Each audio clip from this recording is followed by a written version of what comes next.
The security monitors hummed quietly in the basement of the Pemberton mansion, their blue glow casting eerie shadows across the walls. Margaret Pemberton sat rigidly in her leather chair, her manicured fingers drumming impatiently against the mahogany desk. Beside her, her husband Richard adjusted his wire-rimmed glasses, leaning forward to get a better view of the screens that displayed every corner of their sprawling Connecticut estate. "She should be starting her rounds about now," Margaret whispered, her voice carrying the sharp edge of suspicion that had become her trademark over the past month. The autumn wind rattled the basement windows, and the grandfather clock in the corner chimed 9 o'clock, its deep resonance echoing through the underground surveillance room. On screen number 3, Elena Vasquez appeared, pushing her cleaning cart down the marble hallway of the mansion's second floor. At 28, Elena moved with the quiet efficiency of someone who had learned to make herself invisible in the homes of the wealthy. Her dark hair was pulled back in a simple ponytail, and she wore the standard grey uniform that Margaret had specifically chosen, practical, unremarkable, forgettable. "Look at her," Richard muttered, adjusting his tie nervously. "She seems so normal." "Are you sure about this, Margaret?" Margaret's eyes never left the screen. "Normal people don't have references that can't be verified, Richard. Normal people don't show up at our door with a resume full of gaps and inconsistencies." She paused, watching as Elena began dusting the antique vases in the hallway. "And normal people certainly don't make me feel like something's off every time they're in my house." The Pembertons had installed the hidden camera system 3 weeks ago, after Margaret's jewelry had gone missing and mysteriously reappeared in different locations. Nothing was ever stolen outright, but small, valuable items would vanish for days before turning up in places where they didn't belong. Margaret's diamond earrings had been found in the kitchen drawer. Richard's vintage watch had appeared in the library, tucked behind a first-edition Dickens novel. Eleanor had been their housekeeper for 6 months, arriving through a domestic staffing agency with glowing recommendations that, upon closer inspection, seemed just a little too perfect. Margaret had hired her during a particularly stressful period. Richard's law firm was handling a high-profile case, and Margaret was organizing a charity gala that required her full attention. Elena had seemed like a godsend, quiet, efficient, and apparently content to work long hours for reasonable pay, but something had always felt wrong. On the monitor, Elena paused at the door to Margaret's study. She glanced around the hallway, her movements suddenly more deliberate, more careful. Margaret felt her breath catch as Elena reached into her apron pocket and pulled out something small and metallic. "What is she doing?" Richard leaned closer to the screen, his voice barely audible. Elena inserted what appeared to be a key into the study door and turned it slowly. The door opened without resistance and she slipped inside, closing it quietly behind her. "She has a key to my study?" Margaret's voice rose to a harsh whisper. "I never gave her a key to my study." The study camera showed Elena moving directly to Margaret's desk, bypassing the obvious cleaning tasks. She sat down in Margaret's chair and opened the top drawer with practiced ease, her movements suggesting a familiarity that sent chills down Margaret's spine. "Call the police," Richard said, reaching for his phone. "This is breaking and entering. We have her on camera." "Wait." Margaret grabbed his wrist. "Let's see what she's really after. We might learn more if we don't tip our hand yet." Eleanor pulled out a manila folder from the desk drawer and began photographing its contents with her phone. The documents were clearly visible to the hidden camera. They were Richard's case files, sensitive legal documents related to his current high-profile lawsuit against a multinational corporation accused of environmental violations. "Those are confidential attorney-client privilege documents," Richard breathed, his face pale in the monitor's glow. "If those get out, my career is over." "The case is over. Everything we've worked for." Margaret watched Elena work with methodical precision, photographing page after page of legal strategies, witness testimonies, and settlement negotiations. The young woman's transformation was startling. Gone was the humble, almost invisible housekeeper. In her place sat someone calculating and professional, someone who clearly knew exactly what she was looking for. After 20 minutes, Elena carefully returned the documents to their original positions, closed the drawer, and stood up. She smoothed down her uniform, picked up her cleaning supplies, and began actually dusting the study, making it appear as though she had been cleaning all along. Margaret felt sick. She's been doing this for months, hasn't she? Every time we left the house, every time we trusted her with our home. "We need to figure out who she's working for," Richard said, his lawyer's mind immediately shifting into damage control mode. "This isn't random theft. This is corporate espionage. Someone hired her specifically to get access to my files. Eleanor finished cleaning the study and locked the door again, pocketing the key. She resumed her normal cleaning routine, but Margaret and Richard now saw every movement through different eyes. The way Eleanor lingered near Richard's briefcase when she cleaned the living room, how she always volunteered to clean Richard's home office. The innocent questions she'd asked about their schedules, their travel plans, when they'd be away from the house. She's been playing us from day one, Margaret realized, her hands shaking with anger. The missing jewelry, the strange incidents. It was all to make us think she was just a petty thief, someone harmless. Meanwhile, she's been systematically going through our most private, most valuable information. Richard was already making notes, his legal training kicking in. We need to document everything, every time she accesses unauthorized areas, every document she photographs. We need a complete record before we move against her. Move against her how? Margaret asked. If we confront her now, she'll disappear, and we'll never know who she's working for or what else she's taken. But if we let her continue, she continues to photograph privileged information that could destroy my client's case and my reputation, Richard finished grimly. Outside, the October wind grew stronger, rattling the windows of their secure basement hideaway. On the monitors, Elena continued her cleaning routine, moving through their home with the same quiet efficiency she'd always shown. But now they knew the truth. Their trusted housekeeper was something far more dangerous than they had ever imagined. Margaret looked at her husband, seeing her own fear and determination reflected in his eyes. We need a plan, Richard, and we need it fast. The clock chimed 10 o'clock, and Elena Vasquez continued her work, unaware that her carefully constructed deception had finally been discovered. 3 days had passed since the Pembertons discovered Elena's true nature, and the tension in the mansion had become suffocating. Margaret found herself jumping at every sound, analyzing every interaction with their housekeeper through the lens of betrayal. Richard had barely slept, spending his nights reviewing security footage and trying to determine the full extent of the damage to his case. The morning sun streamed through the tall windows of the breakfast room as Elena served their coffee with the same quiet efficiency she'd always shown. Margaret watched her carefully, noting details she'd previously missed. The way Elena's eyes briefly scanned the morning mail on the counter, how she lingered just a moment too long when Richard took phone calls, the subtle way she positioned herself to overhear conversations. "Thank you, Elena," Margaret said, her voice carefully neutral. "That will be all for now." Elena nodded respectfully and retreated to the kitchen, but not before Margaret caught the brief, calculating look that flashed across her face. As soon as Elena was out of earshot, Margaret leaned toward her husband.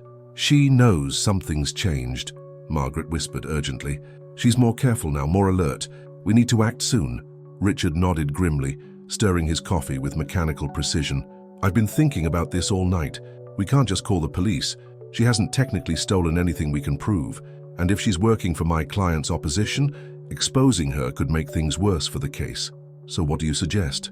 We need to find out who she's working for and what they already know. I've hired a private investigator, David Chen. He's discreet and specializes in corporate espionage cases. He's coming by this afternoon while Elena is supposedly at the grocery store." Margaret felt a mixture of relief and apprehension.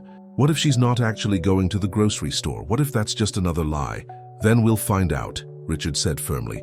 "Chen is going to follow her, see where she really goes, who she meets with. Meanwhile, I'm going to start feeding her false information, see if it shows up in the opposition's strategy."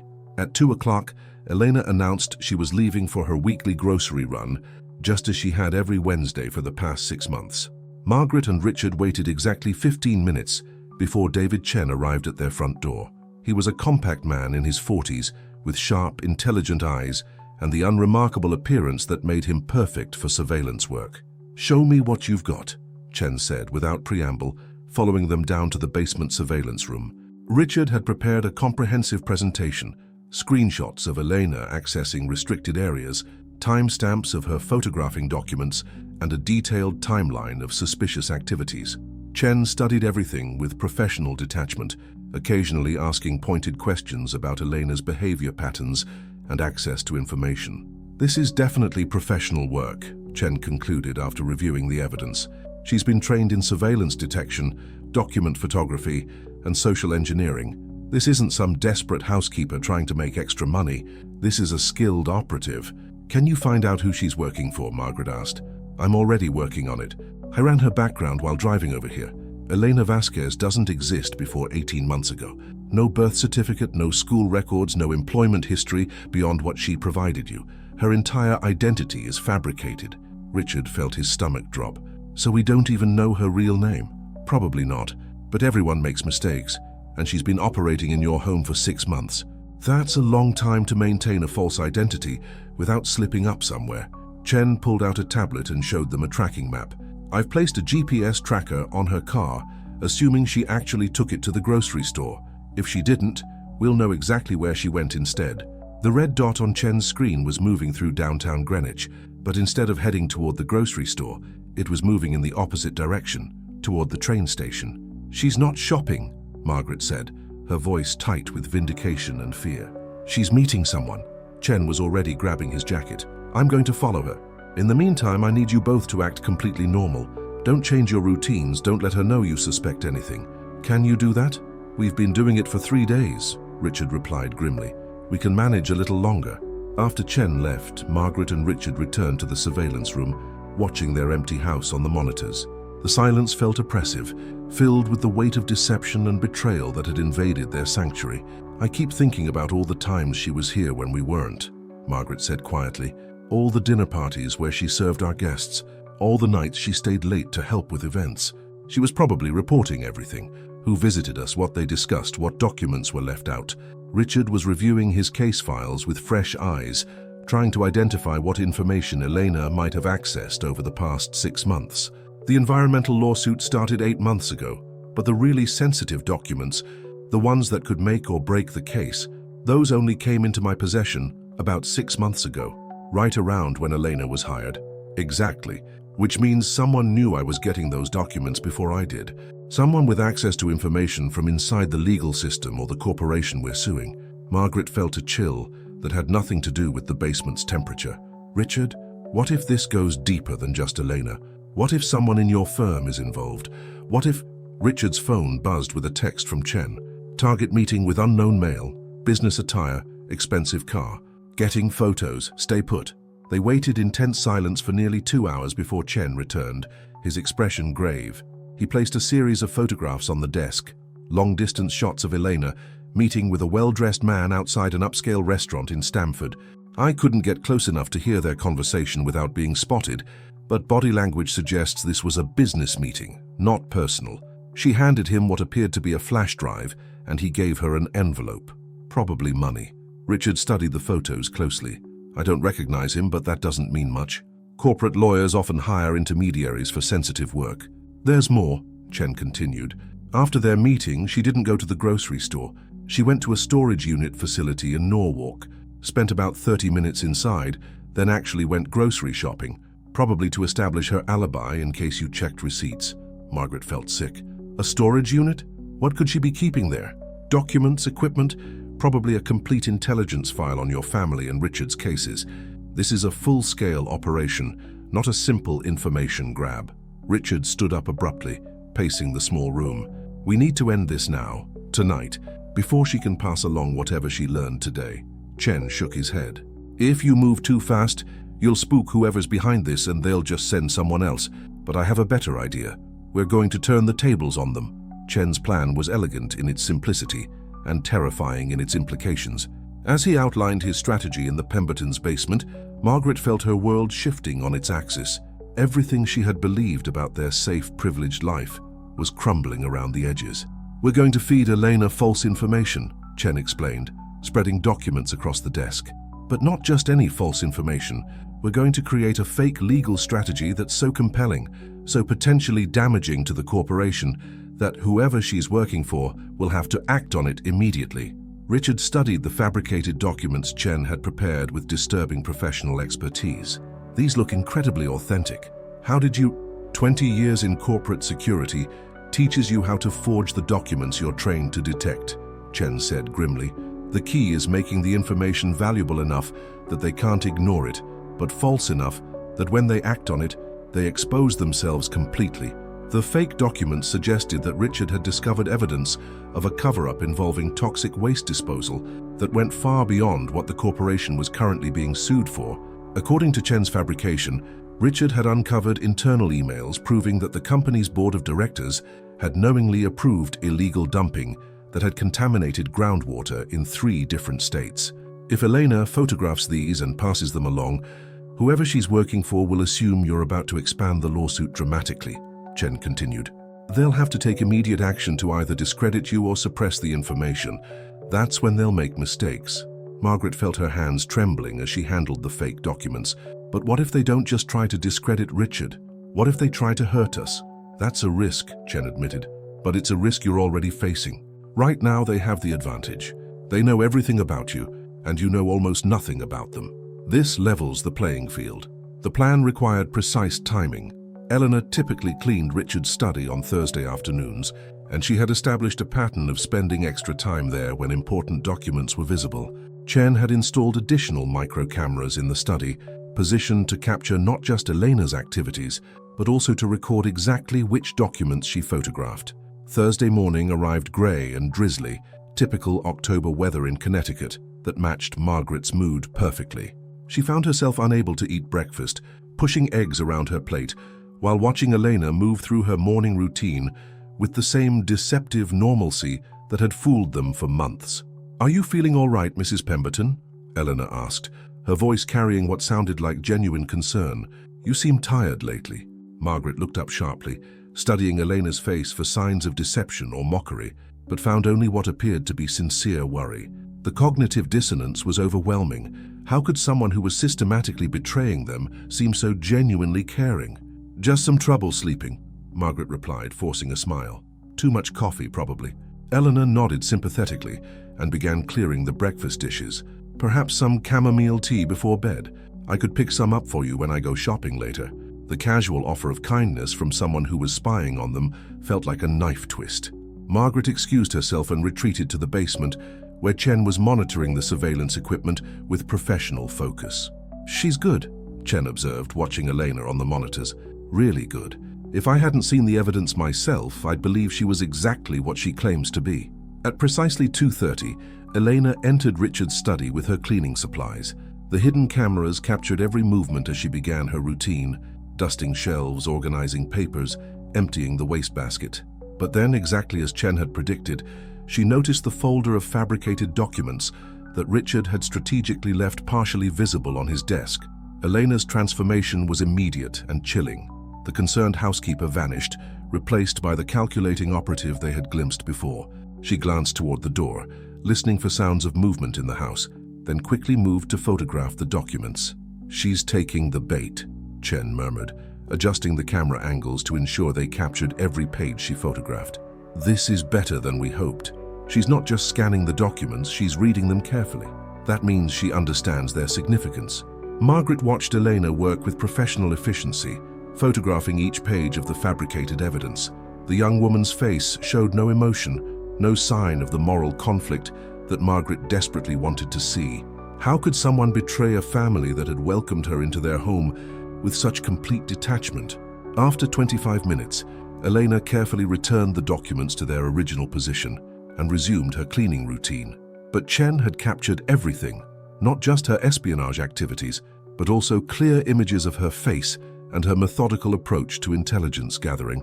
"Now we wait," Chen said, beginning to pack up his monitoring equipment. "If the pattern holds, she'll make contact with her handler within 24 hours. When she does, we'll be ready." That evening, Margaret found herself unable to concentrate on anything. She attempted to read, tried watching television, even considered calling her sister in California, but nothing could distract her from the knowledge that their housekeeper was preparing to sell falsified information that could destroy innocent people if the trap went wrong. Richard seemed equally agitated, pacing through the house and checking his phone compulsively. "What if Chen's wrong about the timeline?" he asked for the 3rd time. "What if they don't take the bait? What if they realize it's a trap? Then we'll have learned something valuable about how sophisticated they are," Margaret replied, though her voice lacked conviction. "And we'll know we need to try a different approach." Elena had left for the day at 6 o'clock, following her normal routine perfectly.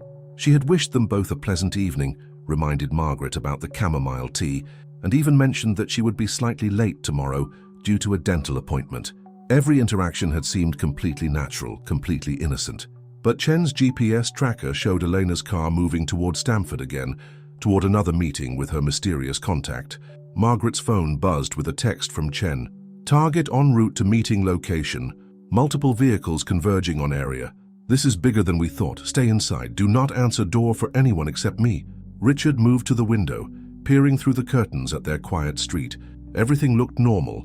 Well-maintained lawns, expensive cars in driveways, the reassuring suburban security they had always taken for granted. Margaret, Richard said quietly, his voice carrying a new note of fear. What if we're in over our heads? What if Elena isn't just stealing information? What if we've stumbled into something that could get us killed? Before Margaret could answer, the lights went out. The darkness was absolute, pressing against the Pembertons like a living thing. Margaret reached for Richard's hand in the blackness, her heart hammering against her ribs. The familiar sounds of their home, the hum of appliances, the gentle whoosh of the heating system, had vanished, leaving only an ominous silence broken by the distant rumble of thunder.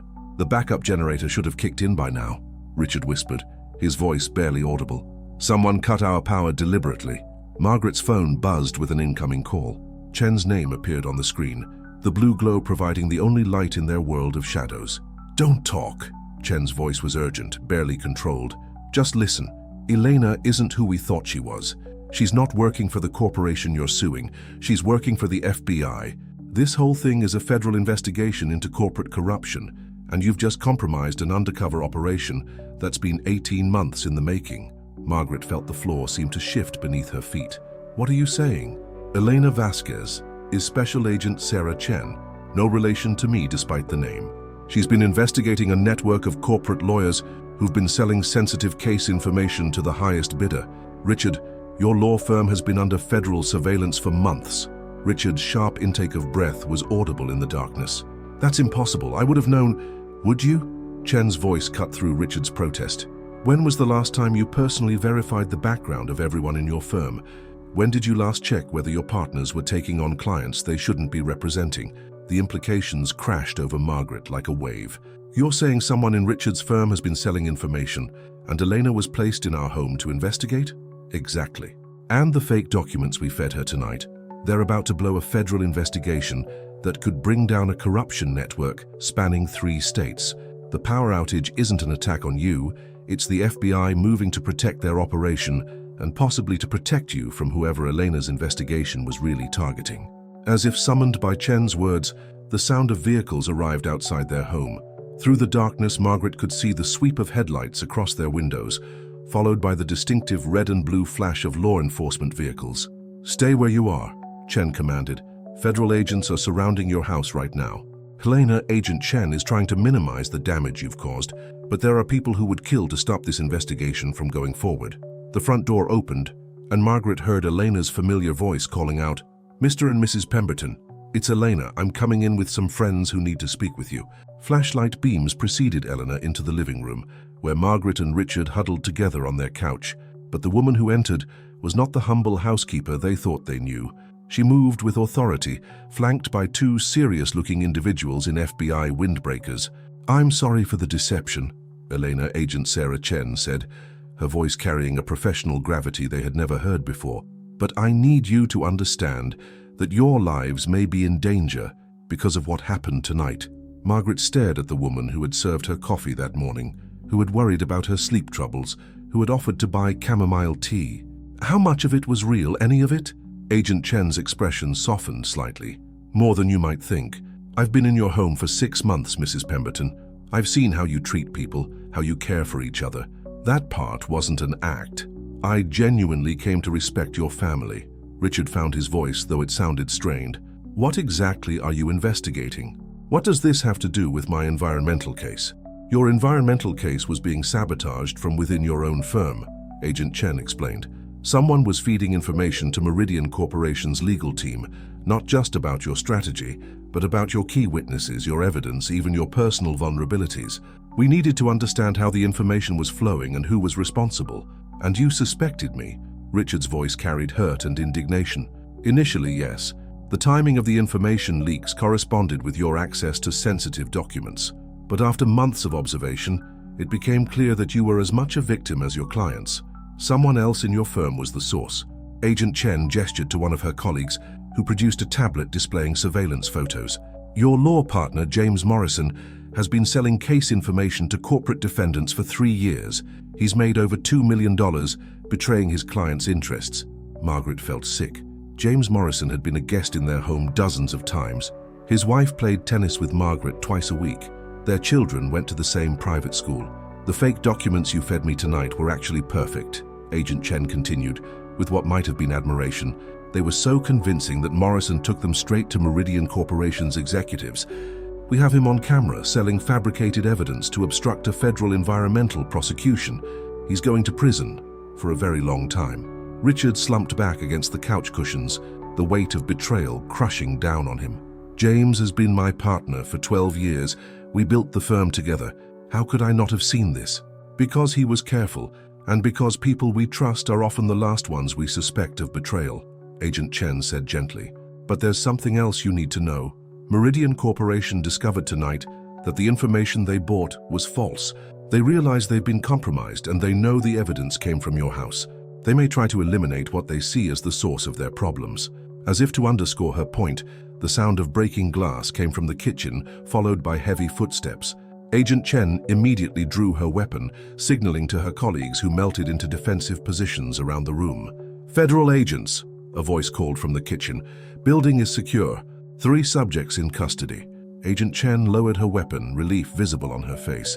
"Meridian sent a cleanup crew to silence you permanently. We've been watching them all evening, waiting for them to make their move." Margaret felt tears of relief and exhaustion streaming down her face. "So it's over?" "The immediate danger is over," Agent Chen confirmed. "Morrison is in custody. The corruption network is being rolled up as we speak, and Meridian Corporation is facing federal charges that will probably destroy them completely." Richard looked up at the woman he had unknowingly shared his home with for 6 months. "What happens now? Do you just disappear? Do we pretend none of this happened?" Agent Chen considered the question carefully. "I'll be reassigned to a new case, probably in a different state. But Mr. Pemberton, your environmental lawsuit is about to become much stronger. All the evidence that Morrison was hiding from you, all the witnesses he discouraged from cooperating, that information is now going to be turned over to your legal team. Meridian Corporation's illegal activities go far beyond what you originally suspected." The power suddenly returned, flooding the room with warm light that made the night's events seem almost surreal. Margaret blinked in the sudden brightness, seeing their familiar living room as if for the first time. "There's one more thing," Agent Chen said, reaching into her pocket. She pulled out a small package wrapped in brown paper. "I actually did buy you that chamomile tea. I thought you might need it tonight." Despite everything, Margaret found herself smiling through her tears. Even in the midst of an elaborate federal investigation, Eleanor, Agent Chen had remembered a small kindness. As the FBI agents prepared to leave, Agent Chen paused at the door. "For what it's worth, you have a beautiful home and you're good people. I'm sorry we had to deceive you, but I'm glad we could protect you." The door closed, leaving Margaret and Richard alone in their house that no longer felt quite like home. Outside, the autumn wind continued to blow, but inside, despite everything that had changed, they were safe.